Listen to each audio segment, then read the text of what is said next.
Week 6 roundup here, going over all the recap, all the games here. So let's go ahead and load everything up here now. The big one, obviously, we're going to start obviously Thursday Night Football. Obviously, the Giants' big win there, 34-17 over the Eagles.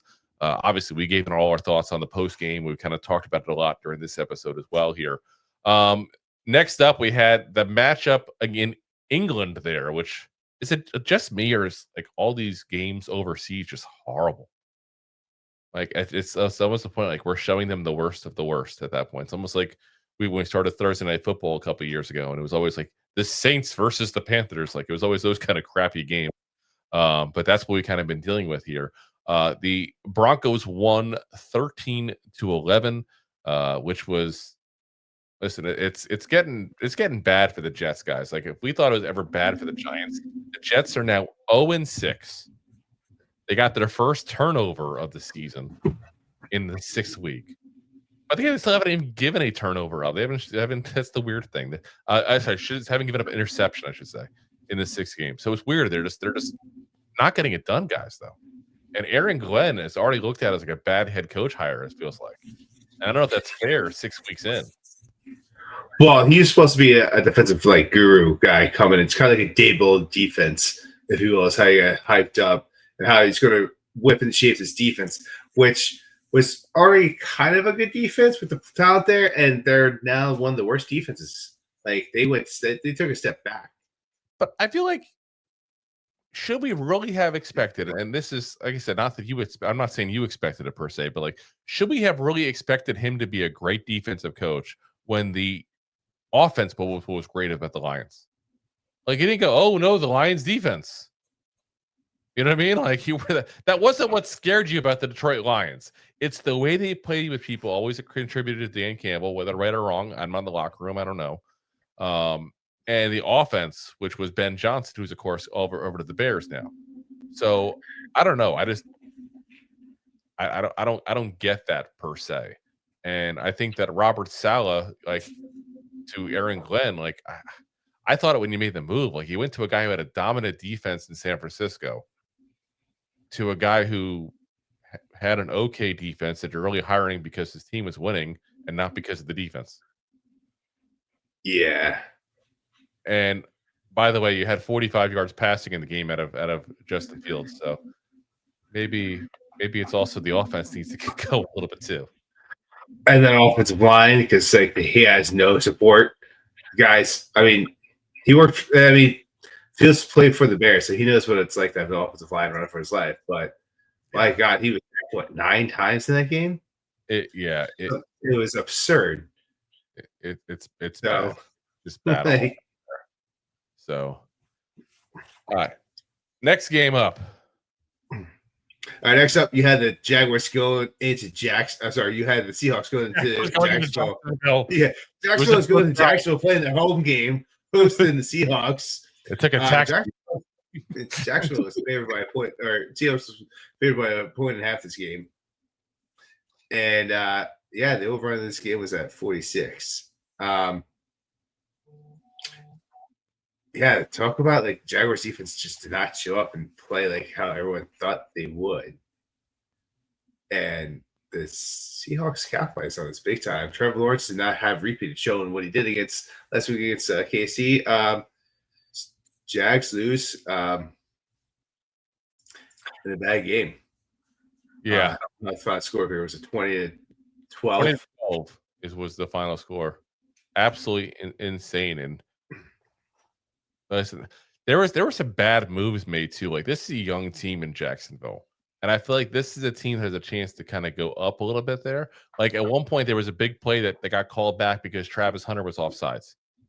And I'm not trying to be the guy to pick on Travis Hunter because I know everybody else kind of is right now. Like he's a rookie. Let's give him some time and see what he is. But yeah, it's not looking good for him right now. But it's a young team. Like, and this is a new head coach trying to figure out his own way as well. It's never been a head coach before, and you're counting on, the per plus quarterback there in Trevor Lawrence, who's always done just enough to keep people intrigued. Yeah, to say the least over there. I mean, yeah. What's to say about this game? Seahawks looked a lot better. It is what it is. Next up here, we got the next matchup is I hit a thing as I'm trying to see the score. Another one there. Chargers squeaking out a win there against the Dolphins, 29-27. I don't think I ever would have thought that would be that close a game there. So I guess kudos to the Dolphins on this. But yeah, that's a game that I again. I'm not trying to keep being the negative guy, but if you look at the Chargers, like starting with us and the 2 weeks afterwards, they're still not that impressive per se. The last 3 weeks, like they have not been the same since that offensive line went down. And I think once you get that offensive line fully healthy again, if they ever get fully healthy again, the way things are going, you're going to start seeing that team turn around because that's a team that depends on a good offensive line play, and they just haven't.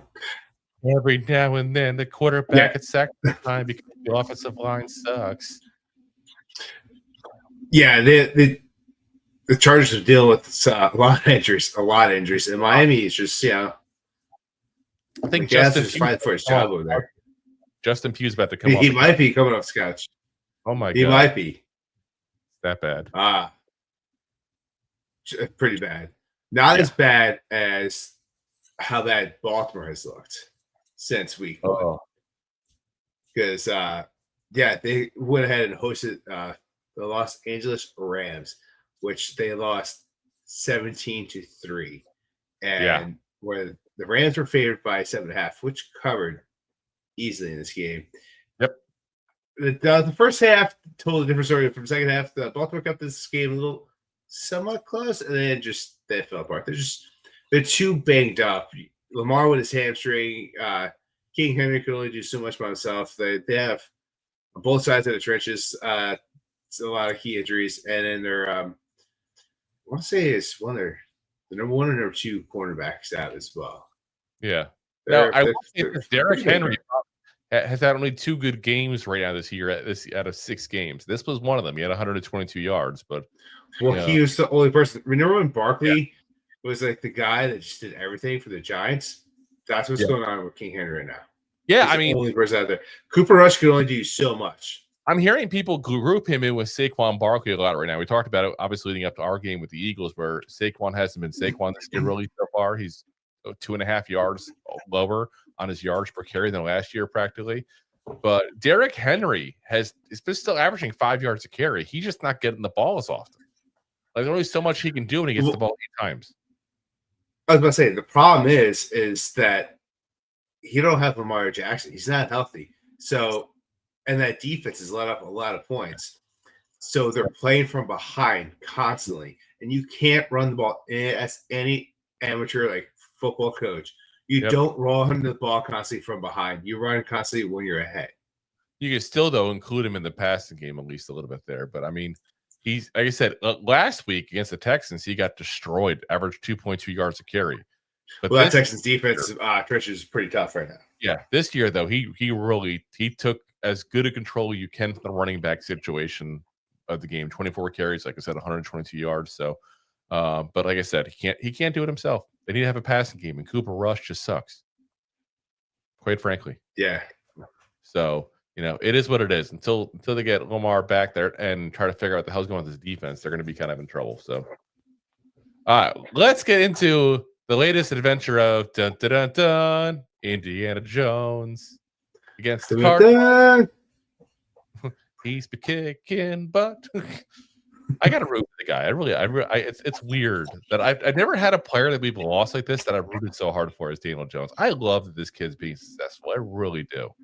It kind of hurts me a little too, but I root for him. He's a good guy.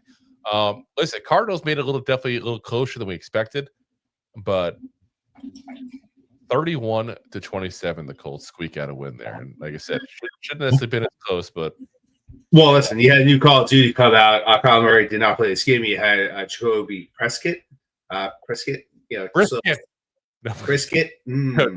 Brissett. Slow kicked. That finger looking good over there. Who looked kind of better in that offense that Kyle Murray has looked all year. It got this game kind of close where you thought the Cards could actually kind of win this game, but like you said, Indiana Jones over there Cole squeaks out that win.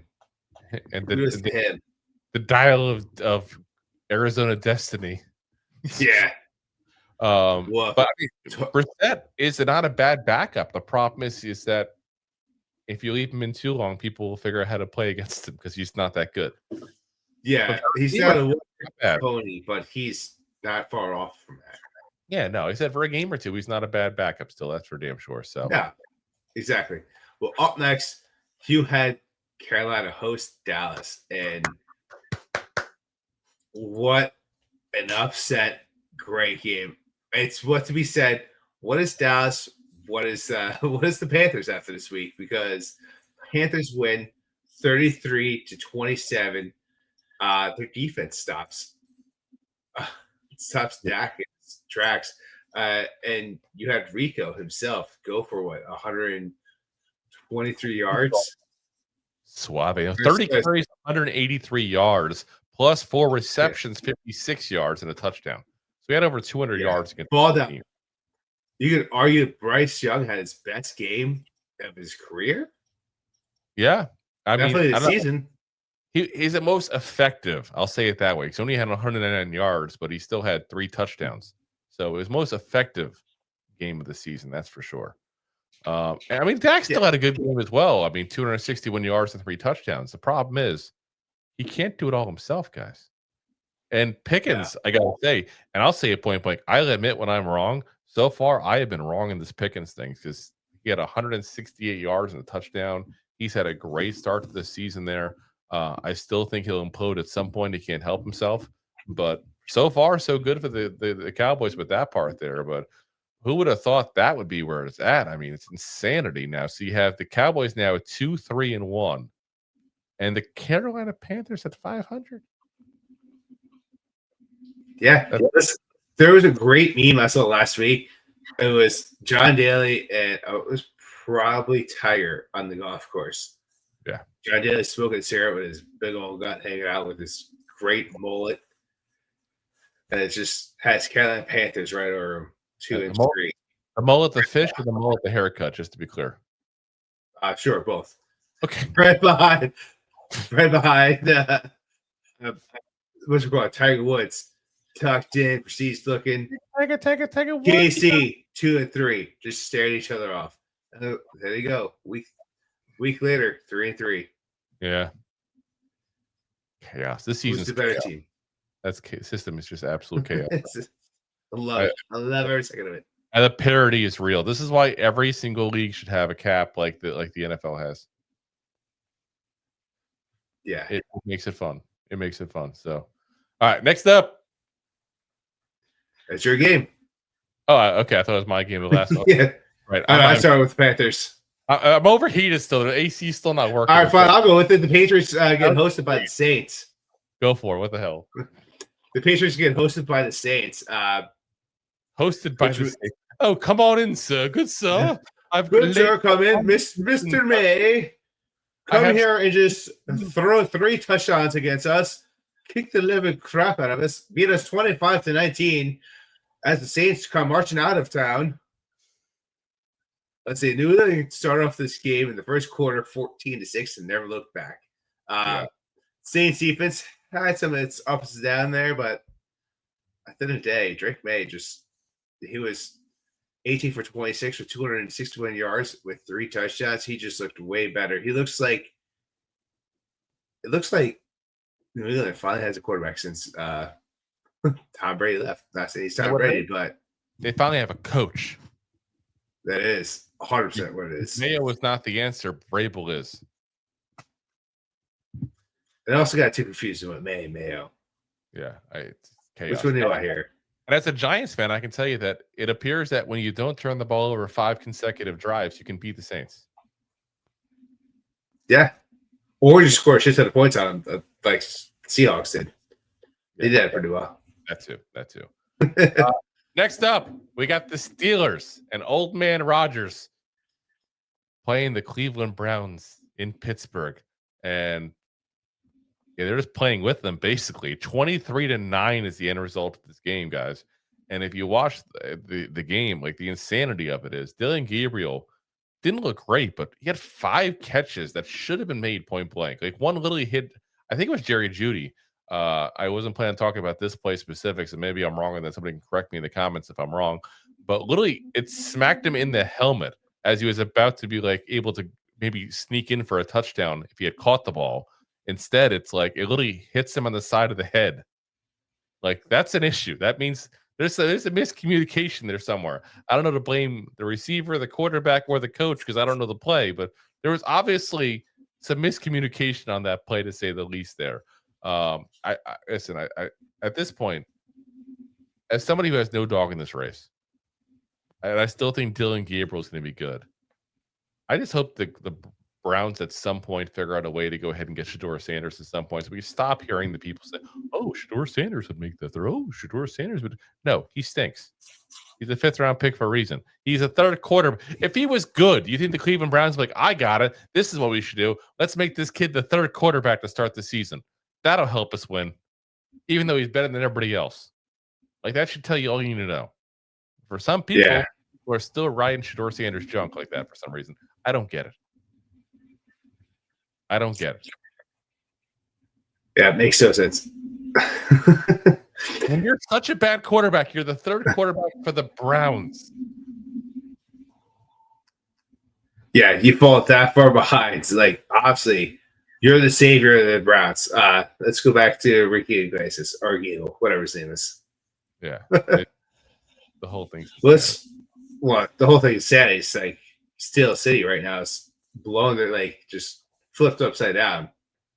And my God, just to sit right there and tell you how I became a prince of a town called Bel Air. A town called Pittsburgh. That's what Ron's doing right now. Because he's loving it. Listen, but it was supposed to be the toughest division in football, practically, minus the Browns, of course. Now the Ravens look bad, the Bengals look bad, and the Browns look bad. Well, the Browns always look bad. So I'm saying you kind of expect that most years. Every so often they'll sneak into the playoffs randomly, but for the most part, it's like other 5 of 6 years they're horrible. It's just the whole division's insane, and it's literally like you could say one of the worst divisions in football right now, which is insane to say. The AFC North, nuts. You would figure it at that point. There's 20 wins probably between those teams. Oh, maybe that's one. It's like 15 wins between those 4 teams. Well, you figure a bit of. Yeah, you figure. I mean, you figure 3 out of the 4 would be over 500. At least 1 or 2 of them would be way over 500. Yeah, that's saying at least 15. Craziness. All right, next up. Next up, you got the 405 game. You had the Titans getting hosted by Vegas. The Raiders. You throw me for a loop every time. Getting hosted by. I never hear anybody else say it that way. This is the stuff you only get here on Giant Goofballs. Or if you listen to this sports betting podcast, but whatever, because you gotta switch it up. Otherwise, you sound like a robot. I am a robot. Anyway, the Raiders. They're 5.5 points in this game, and the Raiders cover this game. Because my God, the game of 1-win teams coming together to find a way to get a 2nd win. Someone must win. So, with the over-under at 41.5 points. We're getting ballsy. We got 2 wins ourselves now. We feel like we can make fun of the teams. Yeah. We've won 2 out of 3. You all suck. No? Yeah. Oh, my God. Well, listen. Gino started looking somewhat good. I won't say he looked great in this game, but he looked kind of old Gino and Seattle Gino, not the Jets Gino. He was efficient. Judy, the number 1 drafted running back over there. Jenny also looked pretty good there. Pretty serviceable, if you will. He had himself a touchdown in a day, 75 yards off of 23 carries, but the average wasn't so good. But it's also because of the terrible offensive line. And you also have Bowers still beat up over there. But what really sealed this game with the loss was Ward's interception in the 4th quarter over there. Raiders win 20-10. And the Titans win because they finally fired their coach after the game as well. He's been fired today. Yeah, after 1-5 start. Callahan, known for Callahan Auto Parts, is officially gone. So That's crazy. This is another situation where it's like, if you don't like your coach, maybe you should get a new coach before you draft a quarterback. Like poor Cam Ward, he's not even done with his first season yet. And he's going to have a brand new coach, who's probably not going to stay. So by year 2, we'll be on his 3rd head coach. Which is crazy. I wonder why some teams don't succeed. Look at you, Giants. Now, for the record, I also said Brian Dable should be fired, and I still stand by that. I'm not a Dable fan still. And it'd be the same scenario with Jackson Dart. The difference is I never said the Giants were a good team. Just saying. I know someone's going to call me out. Wait, the Giants are the same situation if they fire Brian Dable. Yeah, I know. That's why they suck too. Yeah. We don't hide the fact that our team is not good and makes bad decisions. Terrible. Next up, we got the 49ers being hosted by the Buccaneers. Yeah. Be our guest. Look at our palm trees. Oh my gosh. But yeah, Disney's gonna sue us now. But yeah, listen, guys, the 49ers, everybody's out. Like Fred Warner got hurt this game, he's out for the year now. Like they have more injuries. It's insanity. And then there's like more people injured for the Niners than the military had on D-Day at this point. It's insanity. Like woof. Yeah, like the Bucks are gonna. We said this. The Bucks would win this pretty easally. Guess what? The Bucks won it pretty easily, as we kind of expected at that point. Yeah, Niners suffered a couple more injuries during the game, but McCaffrey was the only one that pretty much showed up for this game. Well, someone had to stand up, like the real Slim Shady. Let's see. I will say, Kendrick Bourne has stood up for this team, and I gotta wonder, like he's got to be part of the long-term plan for them at this point because this kid is just balled out for this team. Let me see. Where's he at stat-wise now? He's at 371 yards, but the last 2 weeks alone, 284. I was about to say, he pretty much had like 140 a game. Yeah, like that's pretty damn. I say 142 per game the last two, to the yard, same the last 2 weeks. But it's also because everyone's banged up. Like but Brandon Ayuk, Janet over there. Brandon Ayuk is already taking the Niners off of his social media again. He's doing that stupid move. So he wants a big contract. He's not going to be around. So listen, it is what it is. Yeah. You don't need great receivers. I'm sorry. I'm still going to stand by what I always have said. You need a good quarterback and a good offensive line and a good defensive line. If you have those 3 things, chances are you're going to go ahead and do pretty decent. You're going to have something done over there. You're going to be all right. Yeah. Like I said, that's the key. So next up. Pack it up, pack it in. Let me begin. Let's talk about the Browns. No, just kidding. Let's talk about the Bengals going into Green Bay. The Packers. Pack it up, pack it in. I set you up. I know. All right. Anyway, so the Packers host the Bengals, if you will. So does it make you a little happier there, Drew? Is it that way? Yes. Which the Packers, Green Bay, and Lambeau favored 14.5 points. My God.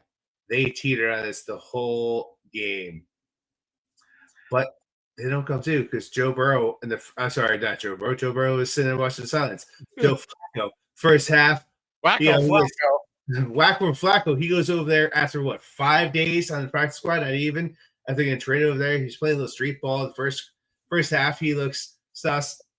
Green Bay's defense was putting the pressure on this old man.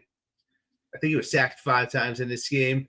But second half, oh my gosh, he did something. He started throwing the ball to T. Higgins, started throwing the ball to Jamar Chase. They started spreading the ball around, and they keep this game a little close. They come back from a 14-point deficit and then make it within 9 points.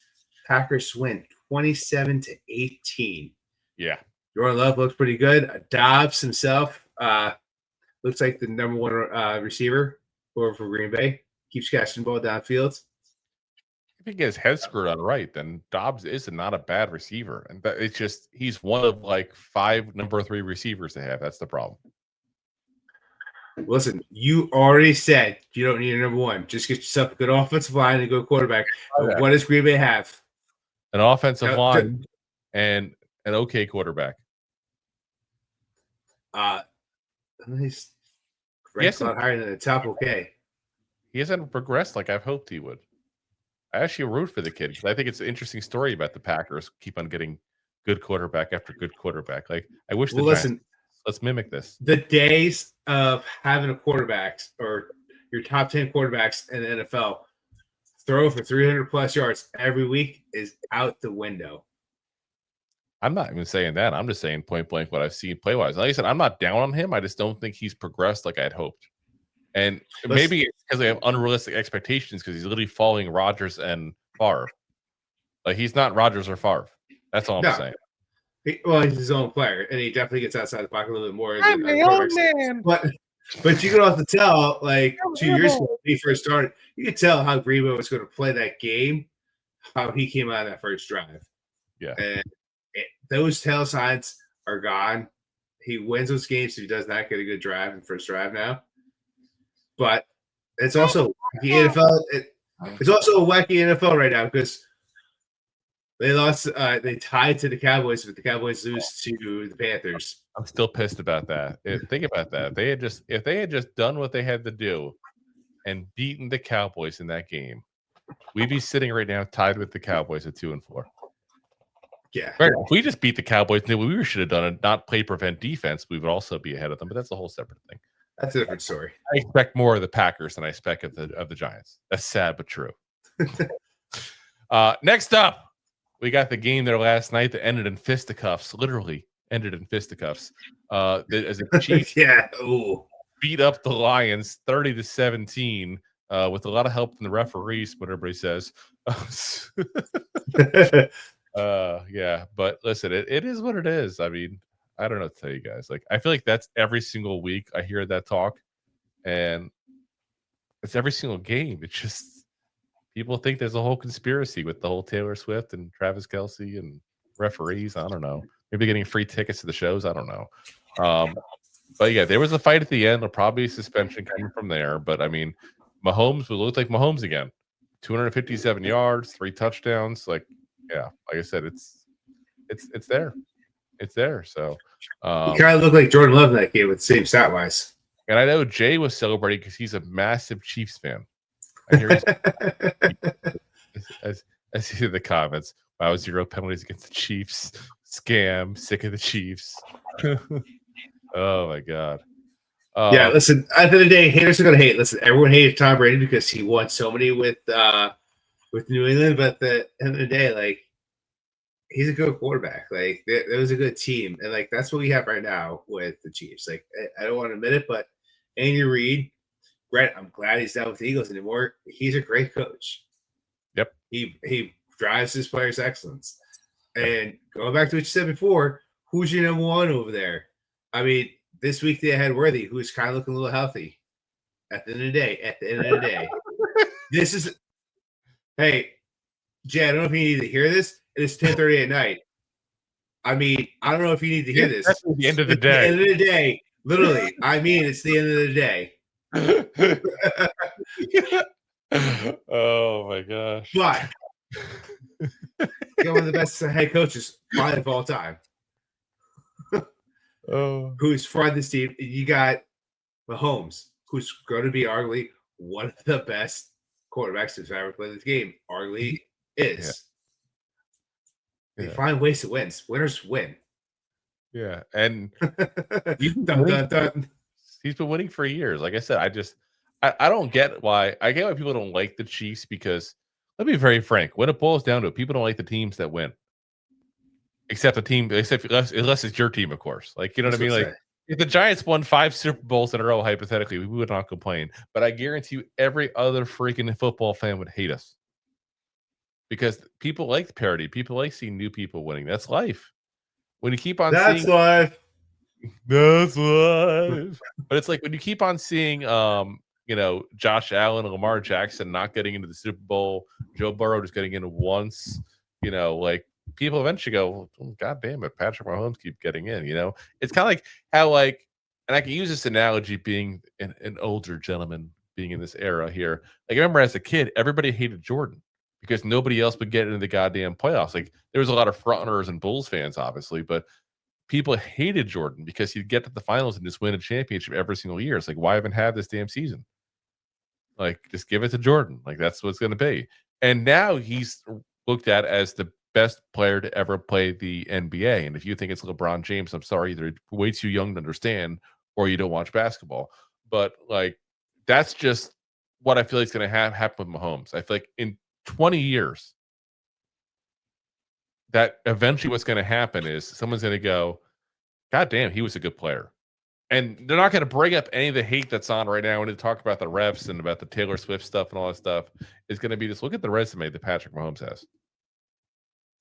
Yeah, listen, everyone wants to talk about Travis Kelce. He diversified the ball. Granted, Kelce had his best game this season, maybe the past 2 seasons, but he's a guy that spreads the ball out.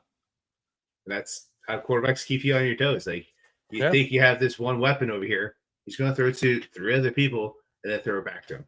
And also, since Anthony's curious, he said probably walked uphill both ways with no shoes or a jacket too. Well, he's talking about you, bro. I know Jordan reference. Talking about me. I was going to say, like, first off, there was no hill where I lived, and second off, my mother there was school with no. There definitely was the hill around. They cut down those woods. I didn't walk through the woods. That's where people drank beer. Rob, what were you doing in the woods? Smoking doobies. I was those fat Jays. Oh my god! All right, let's get into the first game. It's final. Well, I was about to say it's a final game. We can talk about this game now. You have the Bills going into Atlanta. With the upset. They win 24-14. This game ended probably about 10 minutes ago as we were talking about smoking doobies in the woods. Josh Allen on a day had 180 yards, 2 touchdowns, and 2 interceptions. Not so good for him. No. I also had Cook over there who did not cook, 17 yards, 87 carries. Whoa. That's a little mean. Average 5.1 with 0 touchdowns. 5.1 yards per carry. Oh yeah, horrible day. I didn't say I had a horrible day. I know Bijan Robinson with his 19 carries and 170 yards, but listen, just want to get out there. The thing is, the Falcons have looked good the last couple weeks after firing Ike Hilliard, former Giant, who was their head coach. I'm sorry, there was a wide receiver coach. Like, what is it with Ike Hilliard being fired all of a sudden change things? I gotta wonder what happened behind the scenes.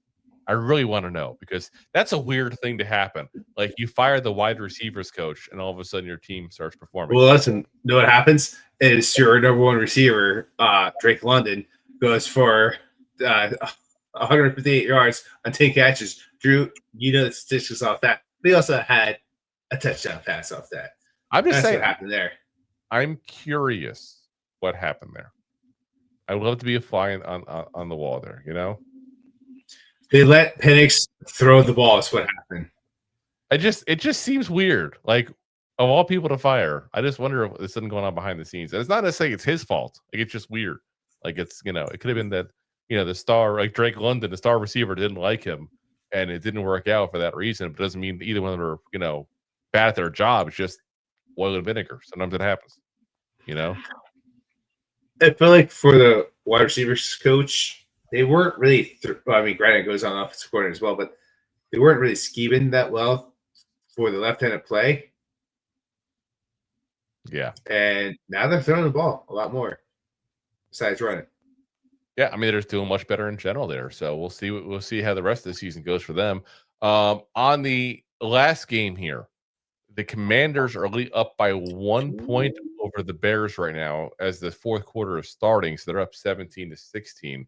Now, that game, ironically enough, it's what's going to decide who wins between you and I this week here, as I currently have a 1 point lead. And the only difference with us in this last game is that you have picked the Bears to beat the spread of 3.5 points, and I have picked the Commanders. Still a quarter to go. Let's be very frank. Neither one of us. It's a lot of football. Yeah, neither one of us should feel cocky when there's a 1 point difference there. Like, one team scores basically, and there's the difference there. So I'm not going to try to front otherwise there. But like I said, we got a close week going again. So We'll see how it is, because if I can pull up the win here, that means we're tied 3-3 with our wins in 6 weeks. Ooh, interesting. Yeah, that's what I'm saying. We got a little parity here with the goofball action here. So, we'll take a look, see. But guys, that's going to call it a night for us here. We'll be back again for you Wednesday, 9 p.m. Eastern. Wednesday, as we do our preview of the Giants at Denver, which is going to be nice because that's a 4 o'clock game for those who aren't aware right now. So we actually get to. I love when it's a 4 o'clock game for us. It means we get to watch Red Zone at 1 o'clock, catch all the stuff that way, and then go ahead and watch the 4 o'clock game like that. I love it. I really do. Like, I wish we had 4 o'clock every week. You and I both. Too late, not too early. I don't have to stay up past midnight doing stuff for the show at that point there. Don't have to go into work exhausted. Not that that ever happens because of the show. Never. Yeah. So, but yeah, like I said, it's nice. We get to watch all the early games, then go ahead and have our game on when only a couple other games are on at that point there. So it's nice. Yeah. And Jay, listen, you're out on the West Coast. I would love to be out on the West Coast watching some football. Bloody Mary watch the Giants at our 1 o'clock games. Hell yeah. Nap time by 1. Let's go. Anthony says, I love 4 p.m. games because it means Sunday sauce. Now, I'm not sure if that's an innuendo of some kind, Anthony, that like this is a family-friendly program. Like, oh my gosh. I think he meant get a little saucy, not the secret sauce. I'm getting canceled here. I'm getting canceled. Not the secret sauce. It's not always a secret. In fact, it's better for yourself if it's not a secret, just say. Well, it's not called something else. Thanks for watching. Like the show? Of course you do, or you would have turned it off by now and not be hearing me. There are plenty of ways to support the show. YouTube is the best place to join us, and we offer memberships there with fun benefits like custom emojis and early access to video clips. Of course, there you can also send super chats and stickers to send one-time support payments. The best way to support the show is to buy these drunk idiots beers at buymeacoffee.com/2giantgoofballs. Along with one-time support payments, there are also monthly plans, so you can continue to help kill their livers each month. You can also show people that you are a goofball by visiting our store at 2giantgoofballs-shop.fourthwall.com. We got everything from shirts, hats, phone cases, funny candles, buttons, stickers, and even a 2 Giant Goofballs towel to dry off your goofballs. Of course, you can always support the show for free by simply hitting the like, subscribe, and share button wherever you are watching or listening to this. Hit the thumbs up on YouTube. Leave a 5-star review on Apple Podcasts. It helps the show tremendously, and quite frankly, the goofballs suck at marketing and need your help to get the word out. Thank you for being part of the Goofball Army and for taking the time out to support the show. If you like that clip, then you will love the full episodes too. Find us on your favorite podcast app and look for us on all your favorite social media platforms. Thanks so much. Please, I'm begging you. Please